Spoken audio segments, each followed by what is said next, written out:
PLP, nikisema PLP, kwa wageni wetu mnasema Unite, Liberate. PLP?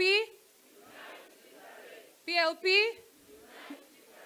Asanteni sana. So I am very happy today to be here to welcome all of you to this important event that we've planned the past 1 year. So to the honored guests, all protocols observed, to our distinguished party members, friends, and citizens of this beautiful country we call Kenya, karibuni sana. So this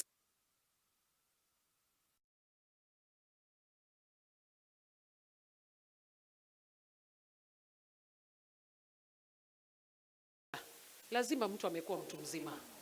Sasa we are getting voters card. So today is a historic moment for us, and we stand united at a threshold of a new era. Making this launch is an important step for Kenya.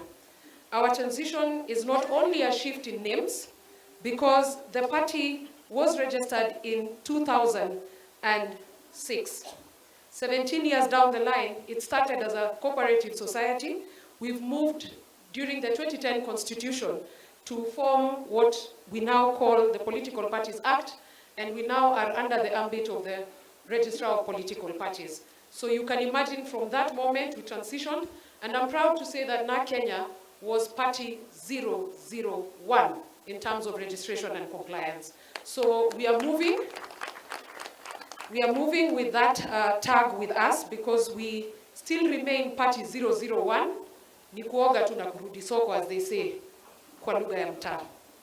So you can see we have the colors of the party changed. The colors initially used to be green, white, and red.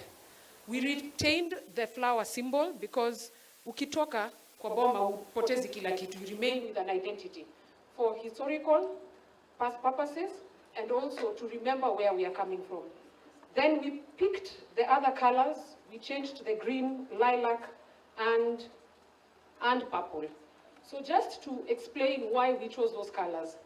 Purple ideally stands for unity and strength, the collective power of people coming together to build a just society. At this day and era, we need that, and we thought, why not take purple? Because it symbolizes the resolve in the face of this adversity that is meted to us by this regime. Our commitment, thus, for the purple color was settled on that. The second color is lilac. Lilac, with its richness and depth, symbolizes transformation and dignity. It also reflects our vision for a better Kenya, where every citizen has the opportunity to thrive and where each and every voice is heard. It is a color that, according to our vision as PLP, that reflects our belief for power change, positive and progressive change as a country.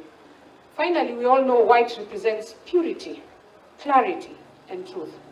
And it is our reminder of our commitment for transparency, integrity, transparency, and the fundamental belief that we will stand in that aspect, especially where we are as a nation, where everything seems doom and dark.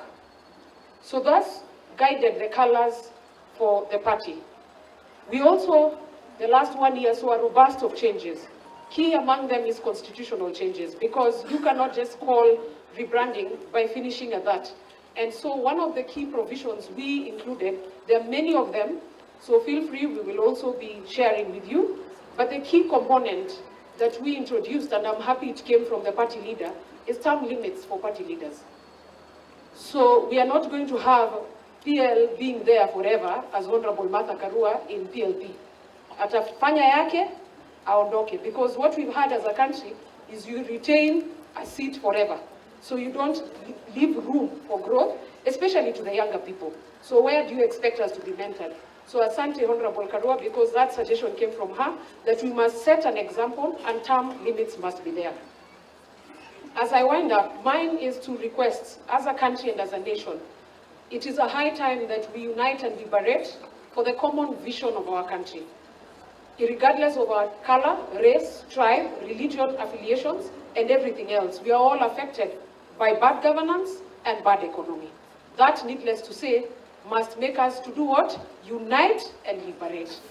So in this juncture, mine is to welcome all of you and introduce a few members of the NEC because of time, so that they can at least give their opening remarks, and also welcome all of you to this party. And I am also very grateful that you showed up and came to stand with us on this important day to celebrate our milestone. Thank you very much, and for now I will invite Kabala Kile, who is the Vice Chair of the party, to come and give brief remarks. Asanteni sana.